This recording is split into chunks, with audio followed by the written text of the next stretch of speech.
성자 예수님은 우리의 참 포도나무 되십니다. 성부 하나님은 우리의 영적인 농부가 되십니다. 그러면 우리는 누구일까요? 바로 가지입니다. 그 가지가 참 포도나무에 붙어 있지 않으면 제거된다라고 요한복음 15장 2절은 분명히 말씀하고 있죠. 그 반면에 그 참 포도나무의 가지가 딱 붙어 있으면은 풍성한 열매를 맺는다라고 합니다. 요한복음 15장 2절에 나와 있는 제거하다라는 표현은 헬라어로 카이로라고 합니다. 근데 이 카이로에는 두 가지 뜻이 있어요. 첫 번째는 지금 말 그대로 제거한다라는 의미가 있고요. 두 번째는 들어 올린다라는 의미가 있습니다. 여러분, 포도나무가 어떻게 성장하는지 잘 아시죠? 이 포도나무는 이상하게도 점점 옆으로 뻗어져 나갑니다. 그리고 땅에 곤두박질 치죠. 어쩌면 이게 우리 인생과도 동일하다고 생각이 됩니다. 연약하여서 계속 땅으로 곤두박질 칠 수밖에 없는 연약한 인생, 특별히 하나님의 말씀을 내가 듣고 순종하리라고 수천 수만 번을 그렇게 결단하고 다짐하지만 또 실패하는 인생. 그런데 하나님께서는 그런 인생을 오늘 또 말씀 통해서 단칼에 제거하겠다라고 말씀하시기보다는 우리 연약한 영혼을 다시 한 번 더 들어 올리시겠다라고 약속하고 있는 줄 믿으시기 바랍니다. 그런 의미에서 우리 옆 사람과 이렇게 인사해 볼까요? 카이로의 하나님을 만납시다. 여러분, 하나님께서는 온전히 오늘도 우리를 들어 올리기를 원하시고 단번에 치기보다는 또 한 번의 기회를 주시기를 원하십니다.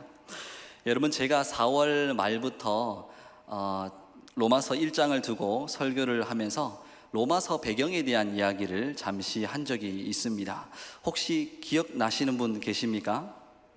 네, 감사합니다. 기억하지 않으셔서 한 번 더 설명하게 해주셔서 감사합니다. 짧게 한번 요약을 해드릴게요. 로마 교회라는 곳은 지금 사직동 교회처럼 어떤 한 교회를 지칭한다기보다는 5개의 가정, 교회가 연합해서 그 교회를 향해서 우리는 로마 교회라고 부릅니다.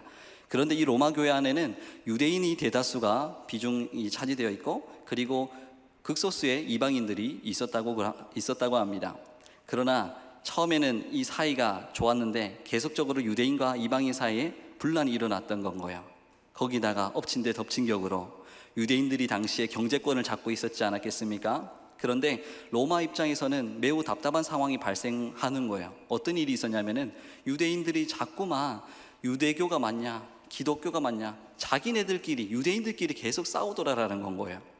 유대인과 이방인끼리 싸우는 것도 골치 아픈데 유대인 간의 종교 전쟁으로 이 논쟁거리로 계속 다투니까 이 경제가 휘청휘청거리는 겁니다.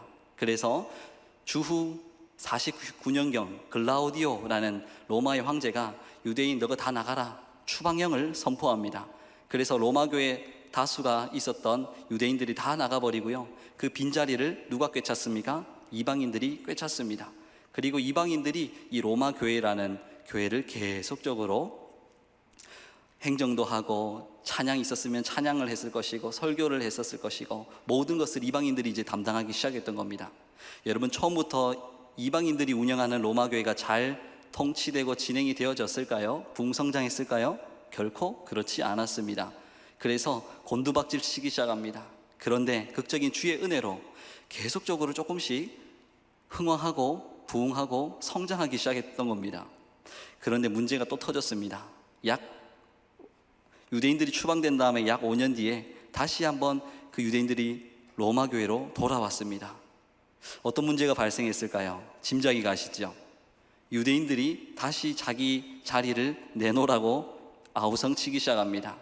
그래서 이방인들은 그래도 몇 년간 우리가 수고하고 노력해서 이만큼 교회를 부흥성장시켰는데 당연히 이거 우리의 자리 아니냐? 서로 간에 또 다투기 시작했더라라는 겁니다. 그리고 사도 바울이 그들을 바라보면서 마음이 너무 아픈지 하나님의 마음을 가지고 로마서의 말씀을 기록했다라고 제가 4월 말에 로마서 배경 말씀을 말씀드렸습니다. 여러분, 지난주 우리가 살펴본 로마서 14장에는 이런 두 가지 표현이 있었죠. 믿음이 강한 자와 믿음이 약한 자. 믿음이 강한 자는 유대인을, 믿음이 약한 자는 이방인을 가리킨다고 볼 수 있습니다. 자, 그렇다면 이 시대의 믿음이 강한 자들은 누구일까요? 우리 대다수의 성도님들 아니겠습니까? 수십 년간 이상 계속 신앙생활 해온 분들. 그 반면에 믿음이 약한 자들은 초신자분들, 또 이제 막 들어온 새가족분들, 몇 년 되지 않은 그런 분들을 향해서 믿음이 약한 사람이다 라고도 볼 수 있습니다. 그렇다면 믿음이 강한 자는 어떻게 믿음이 약한 자를 대해야 할까요? 오늘 한 4가지 정도로 잠시 한번 나눠서 살펴보겠습니다. 자, 첫 번째는 1절 전반절을 보시면 믿음이 강한 자들은 믿음이 약한 사람의 약점을 어떻게 해야 된다고요? 담당해라 라고 분명히 말씀하고 있지요. 여러분, 약점을 담당한다라는 것은요, 믿음 약한 자들의 약점을 아주 끈기 있게 참고 떠맡아서 지탱한다라는 의미가 있습니다. 갈라디아서 6장 2절 우리 한번 읽어보겠습니다. 시작. 너희가 짐을 서로 지라 그리하여 그리스도의 법을 성취하라. 네, 말씀 그대로 띄워주시고요. 저기 서로 지라라는 표현이 누가복음 14장 27절에도 나와 있습니다. 어떤 표현이냐면 예수님이 십자가를 뭐 한다고요? 지고, 그 십자가를 진다라는 것이 바로 저기 너희가 짐을 서로 진다라는 표현과 동일하다라는 겁니다. 이게 무슨 말일까요? 우리 모두 믿음이 연약한 자들의 그 약점을 계속 무시하는 것이 아니라 그 약점을 끝까지 믿고 의지해 주는 것, 조금 더 다르게 표현해서 그들의 영적인 유익을 위해서는 기꺼이 우리 자신을 희생하자라는 의미가 내포되어 있습니다. 이것은 참으로 어려운 거룩한 숙제입니다. 숙제는 하기 싫고 숙제를 해야만은 한데 이걸 어떻게 해야 되나 라고 우리는 생각할 수밖에 없는 것이죠. 그럼에도 불구하고 하나님께서는 오늘 말씀 통하여서 이 귀한 거룩한 숙제 다시 한번 너희가 한번 해보면 좋겠다 라고 권면하십니다. 여기에 누가 응답하시겠습니까? 우리 모든 사직동교회 성도님들이 다시 한번 이 거룩한 숙제 앞에 먼저 다가가기를 원하고 그 숙제를 과감하게 풀 수 있게 되기를 간절히 소망합니다. 자, 그리고 우리 두 번째 한번 보겠습니다. 1절입니다.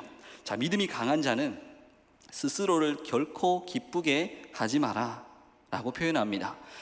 자, 이 표현의 원어적인 의미는요, 자신의 편의를 도모하지 말라라는 겁니다. 쉽게 말해서 내 이익을 위하여 내가 가진 힘을 이용하여 그 믿음 약한 자들에게 상처 주지 말라라는 의미입니다. 우리 빌립보서 2장 3절 말씀 한번 읽어보겠습니다. 시작. 아무 일에든지 다툼이나 허영으로 하지 말고 오직 겸손한 마음으로 각각 자기보다 남을 낮게 여기고. 여러분, 우리는 무한 이기주의에서부터 벗어나야 됩니다. 정말로 지나친 자기 관심에서부터 벗어나야 됩니다. 그러면 뭐가 보이기 시작할까요? 내 가족들, 성도들의 아픔과 그 쓰라린 상처가 보이기 시작합니다. 그 놀라운 은혜가 우리 귀한 사직동 교회에 풍성하게 넘쳐 흘러나게 될 줄로 믿습니다. 자, 그러면 믿음이 강한 자는 도대체 어떻게 행동해야 될까? 3번째입니다. 2절 볼까요? 믿음이 강한 자들은 성도와 이웃을 기쁘게 해야 한다라고 말씀합니다. 고린도전서 10장 33절 한번 또 읽어보겠습니다. 시작. 나와 같이 모든 일에 모든 사람을 기쁘게 하여 자신의 유익을 구하지 아니하고 많은 사람의 유익을 구하여 그들로 구원을 받게 하라. 아멘. 이 말씀은 타인의 기분을 적극적으로 맞춰주라는 의미가 아니에요. 맹목적으로 남이 원하는 대로 그냥 다 들어주라라는 의미가 아닙니다. 이 말은 믿음 연약한 자들의 영적 유익이 되는 일이라면 너희가 기꺼이 희생을 감수하라라는 의미입니다.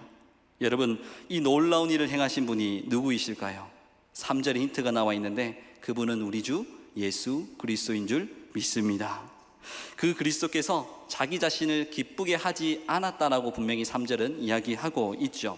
거기에 대한 증거가 바로 시편 69편 9절에 나와 있는데 이 말씀 한번 읽어보겠습니다. 시작. 주의 집을 위하는 열성이 나를 삼키고 주를 비방하는 비방이 내게 미쳤나이다. 아멘. 이 시편 69편은 고난의 시입니다. 그 예수님을 박해한 자들을 보응한다라는 예언의 말씀이기도 하고요. 내용적으로 보면 예수님이 하나님을 향한 충성과 놀라운 순종을 했는데 그 결과 돌아오는 것은 비난과 모욕과 그리고 죽음뿐이었더라라는 내용입니다. 즉 예수님은 스스로를 위한 기쁨의 삶을 살았던 것이 아니라 모든 자녀들의 영적인 유익을 위해 기꺼이 자기 자신을 희생하셨던 분으로 그리고 있죠. 함께 빌립보 2장 6절에서 8절 말씀 읽어보겠습니다. 시작. 그는 근본 하나님의 본체시나 하나님과 동등됨을 취할 것으로 여기지 아니하시고 오히려 자기를 비워 종의 형체를 가지사 사람들과 같이 되셨고 사람의 모양으로 나타나사 자기를 낮추시고 죽기까지 복종하셨으니 곧 십자가에 죽으심이라. 아멘. 예수님은 하나님이십니다. 인성 100%, 신성 100%를 가진 하나님이십니다. 하나님과 동일한 위치에 근데 서 있기를 거부했던 거예요. 오히려 하나님의 종의 모습을 취하고 사람같이 되셔서 놀라운 겸손의 왕으로 오르신 분, 그분이 우리가 믿고 있는 예수님입니다. 그 겸손이 복종으로 이어지고요, 그 복종이 어디까지 갔냐면은 예수 그리스도께서 십자가에 철저히 희생하는 그 자리까지 나아갔더라라는 겁니다. 예수님이 오늘 우리에게 이렇게 말씀하신다고 생각합니다. 사랑하는 자들아, 이 봐봐봐, 내가 하나님의 아들이라는 엄청난 존재라는 것을 나는 잘 알고 있어. 그런데 나는 나의 기쁨을 위해서 이 땅에서 삶을 살지 않았어. 그러니까 너희도 나를 롤모델로 삼고 너희도 타인의 영적인 유익을 위해서라면 아낌없이 물질과 시간 등등을 다 쏟아부을 수 있는 그 은혜가 너희 모두에게 임하길 원해 라고 분명히 예수님께서 이 시간에도 말씀하고 계신 줄 믿습니다. 자, 끝으로 네 번째 2절 중후반절을 보시면요, 선을 이루고 덕을 세워라 라고 분명히 말씀하죠. 여러분, 여기 나와 있는 선은 도대체 뭘 가리킬까요? 여기 나와 있는 선이라는 것은 믿음 약한 자들의 영적 유익이 되는 모든 것, 이것을 선이라고 합니다. 즉 타인의 영적 유익을 위해서라면 죄가 아닌 방법은 다 동원해서라도 그 믿음 연약한 자들의 약점을 보완하고 보충하고 밀어주고 땡겨주고 이렇게 세우는 것, 그것을 너희가 하라라고 말하고 있습니다. 또한 덕을 세운다, 이 말은요, 헬라 원어로 봤을 때는 어떤 건물을 쌓는다라는 이미지가 있습니다. 어디까지 쌓아야 될까요?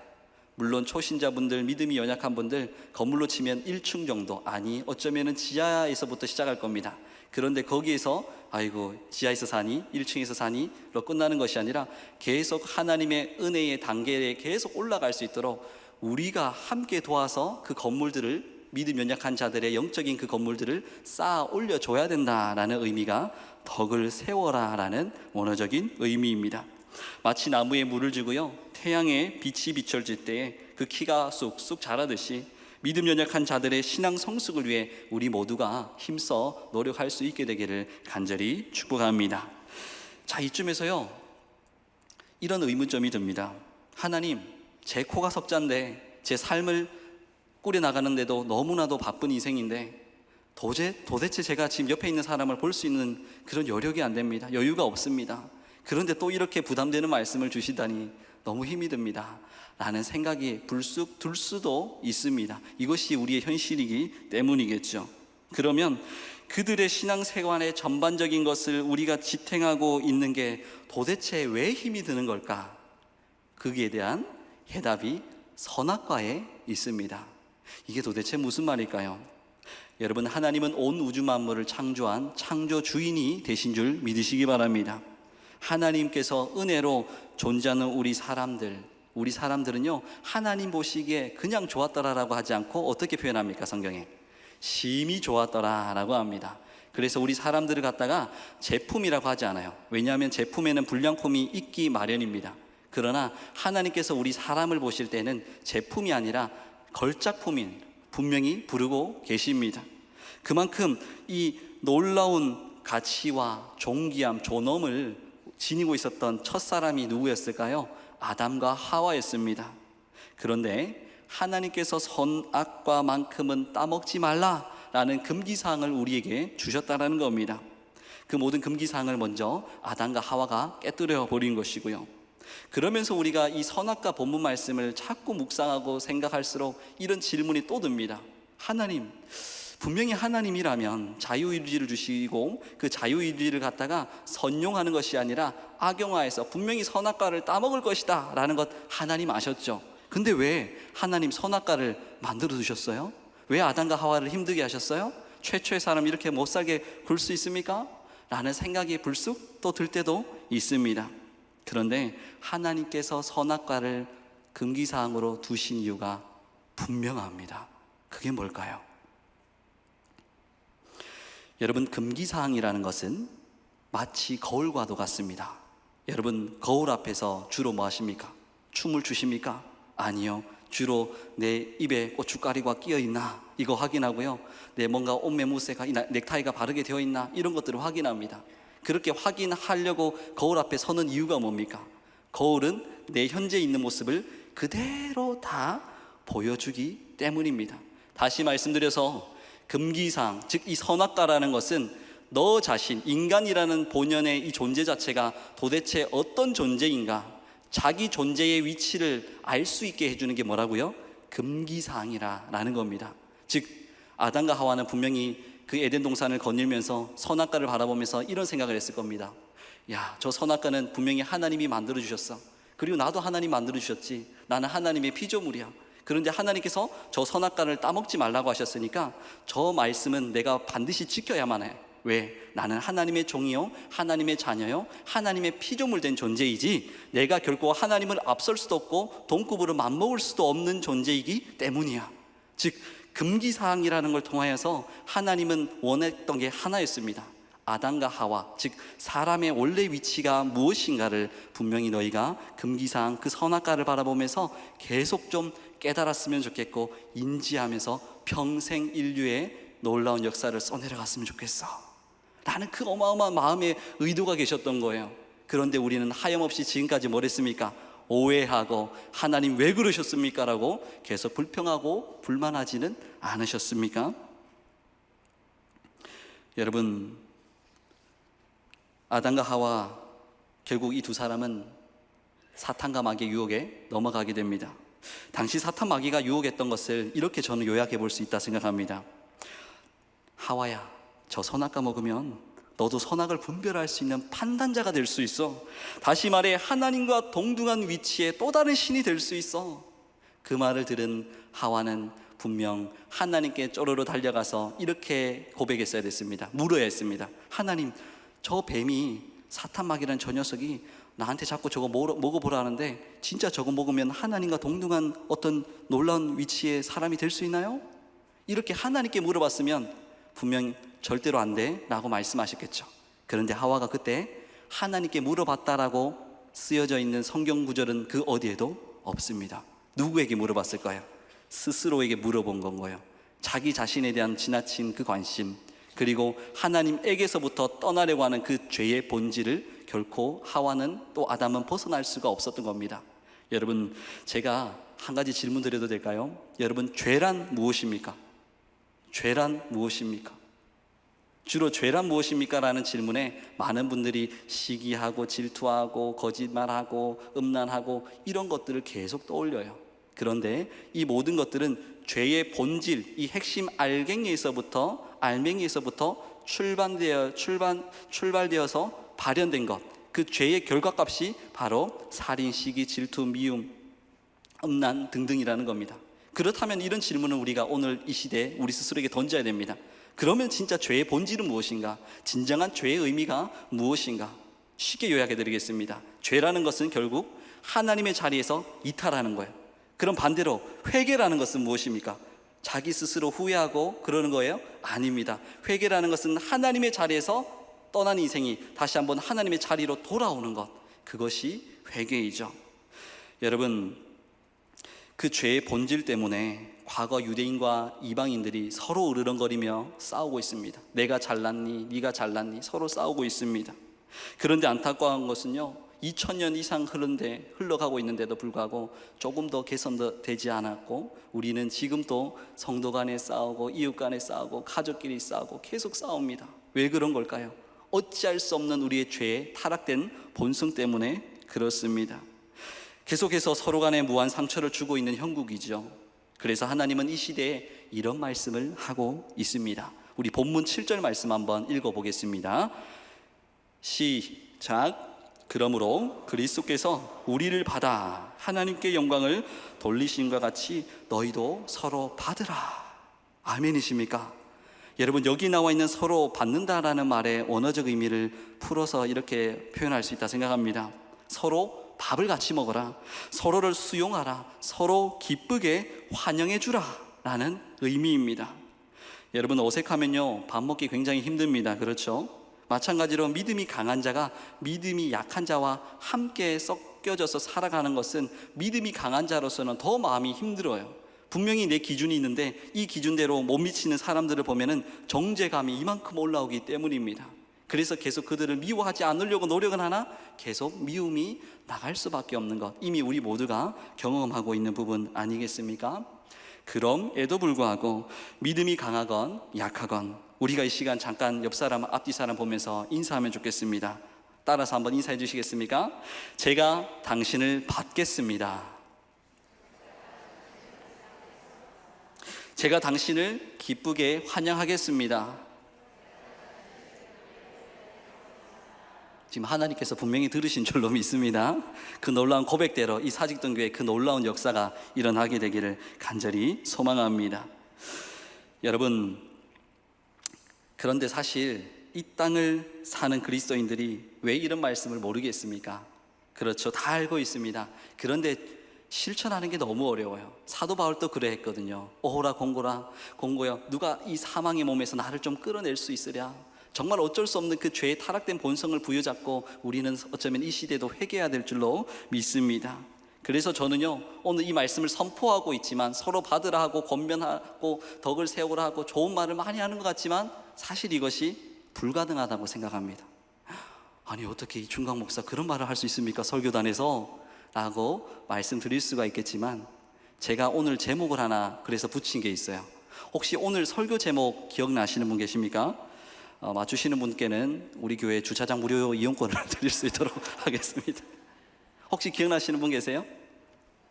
불가능에 대한 그냥 도전이 아니라 재도전이라고 붙여봤어요. 왜 재도전이라고 제가 했을까요?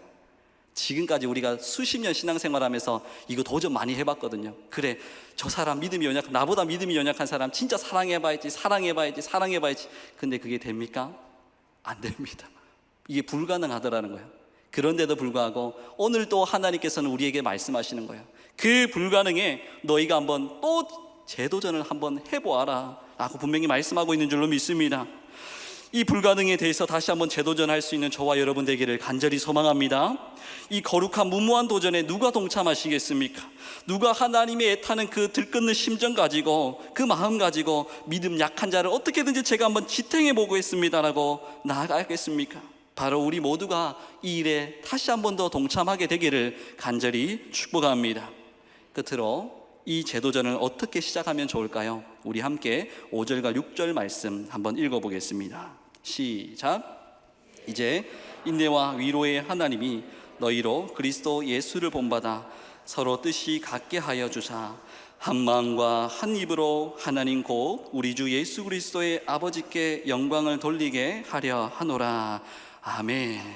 우선 저는 이 두 구절이 우리 귀한 사직동 교회 청사진을 제시해주는 말씀이라 확신합니다. 무슨 의미냐면 기어코 우리가 서로 인내하고 위로하는 거예요. 예수님을 본받아 원팀을 이뤄내는 거예요. 또 그 일을 통하여서 무한한 하나님의 영광을 만천하에 드러내는 우리 그 귀한 사직동 교회 되기를 간절히 축복합니다. 특별히 여기서 중요한 것은요, 예수님을 본받는 자들이 되어야지 라고 결심만 한다라면 어느 순간 한 마음 한 뜻이 되어 있는 것을 반드시 우리 두 눈으로 확인할 수 있다고 저는 확신합니다. 그러니까 우리가 지금까지 실패했던 이유가 무엇입니까? 재도전을 계속 해왔던 그 이유가 무엇입니까? 바로 그래, 사랑하니까 사랑해봐야지, 한 마음 한 뜻대라니까 해봐야지, 여기에만 초점을 뒀기 때문입니다. 그런데 오늘 5절 6절에서는 은근한 또 명확한 힌트를 우리한테 주고 있어요. 너희가 진짜 한 마음 되기를 원해? 한 뜻 되기를 원해? 그러면 딴 거 하지 말고 같은 예수 그리스도를 바라보아라 라고 분명히 말씀하고 있는 줄로 믿습니다. 우리는 결국 다 다른 소리를 낼 수밖에 없어요. 다시 말씀드릴게요. 우리는 연약한 죄의 본성을 가졌기 때문입니다. 그래서 우리가 유일하게 할 수 있는 한 가지, 그것은 같은 예수님, 동일하게 선하다고 우리가 고백하고 찬양하는 그 예수 그리스도 한 분을 우리가 조금씩 바라보기 시작할 때 어느 순간 우리 모두가 이미 하나가 되어 있더라 라는 것을 우리 모든 사직동 교회도 경험하게 될 줄로 믿습니다. 우리 함께 이 마지막 히브리서 12장 2절 말씀 읽겠습니다. 시작. 믿음의 주요 또 온전하게 하시는 이인 예수를 바라보자. 그는 그 앞에 있는 기쁨을 위하여 십자가를 참으사 부끄러움을 개의치 아니하시더니 하나님 보좌 우편에 앉으셨느니라. 아멘.